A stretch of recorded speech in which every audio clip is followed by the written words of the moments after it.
In the deserts of Arabia, an insurgency war was raging years before I got to France.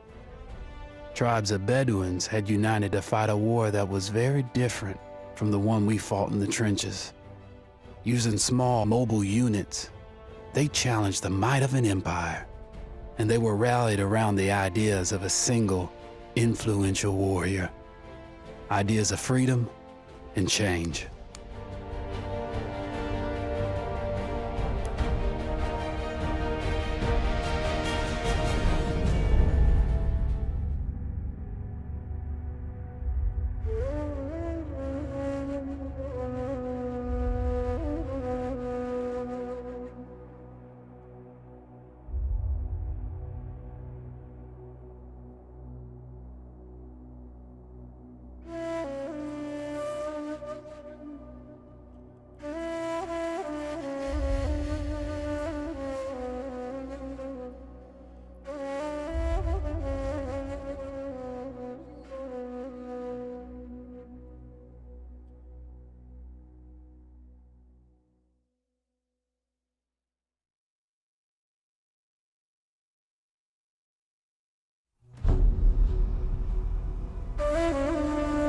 The Arabian Desert, a vast ocean of drifting sands and scorched, sun-baked rocks.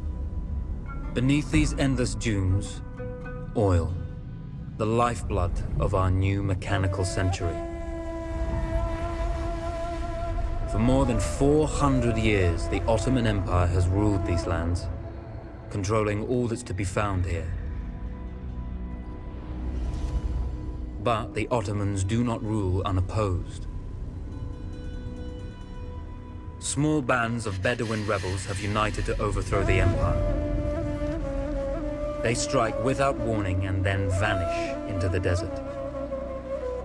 Fighting alongside them is a lone British officer whose exploits have earned him wide renown. The world has taken to calling this man Lawrence of Arabia.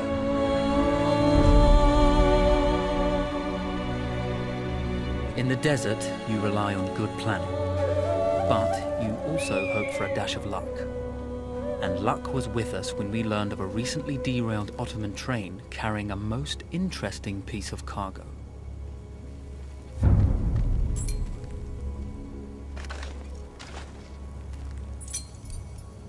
A small patrol had joined the Ottomans who survived the crash. Together, they guarded the wreckage and waited for reinforcements.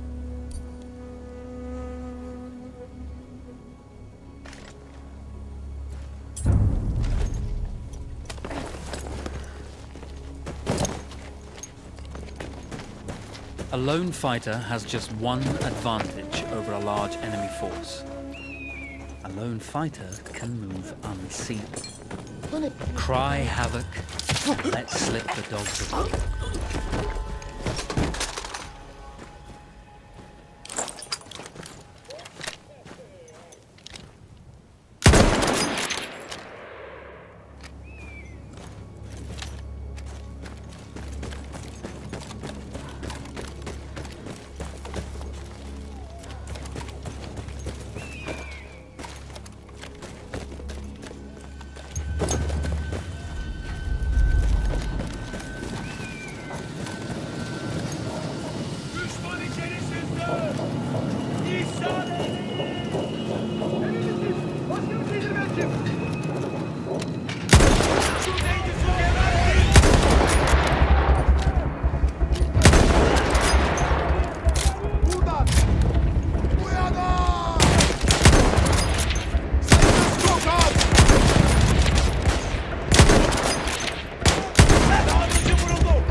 Now, now!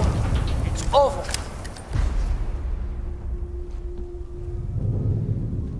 Well, you did not think we would be fast enough to catch you here, did you? Lawrence of Arabia.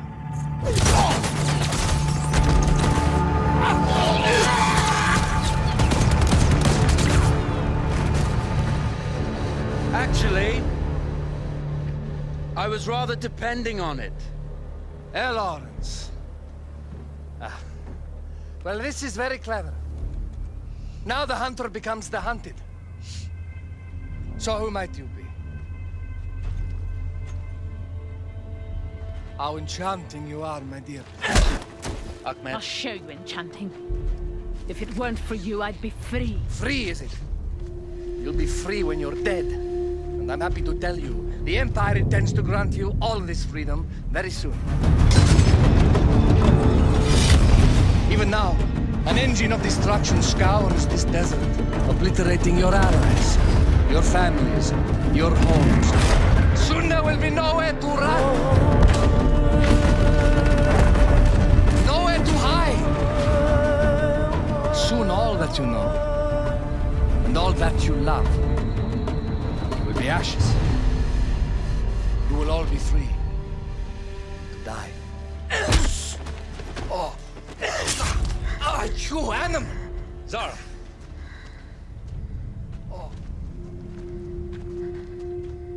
Now, I understand that you would like nothing more than to strip the flesh from that man's feet and send him off into the desert naked to die. But think about it. You're right. I'm sorry. My friend here, she can be a little brusque. You're going to tell me how to lie to your train, so we can lure it into a trap and destroy it. Impossible. To even begin to talk to that train, you would need an entire book of communication codes. Oh, like this one, you mean? You can never stop the progress of machines. One day, the whole world will take your lands and the precious black gold beneath its sands. We shall see, my friend.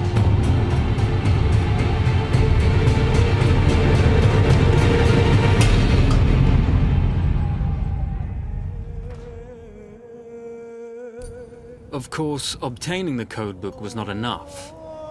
To destroy this Iron Dragon, this Canavar, as the Ottomans had named it, we had to send it 3 encrypted messages telling it to stand down. There were Ottoman outposts scattered along the railroad tracks. The commanders there carried high-priority message capsules. We had to use those to send our orders. Infiltrating the village wouldn't be easy. A full detachment of Ottoman soldiers had occupied it. The Ottomans had chosen an isolated location for their desert outpost. It seemed lightly defended. It was also well stocked with arms and equipment. The ancient ruins were all that remained of a civilization now lost to time. The Ottoman Empire brought in the modern world with a host of armored vehicles and field guns. 3 commanders to eliminate, 3 personal message capsules to be stolen, and then sent with our false orders. How Zara tackled this dangerous and audacious mission was up to her.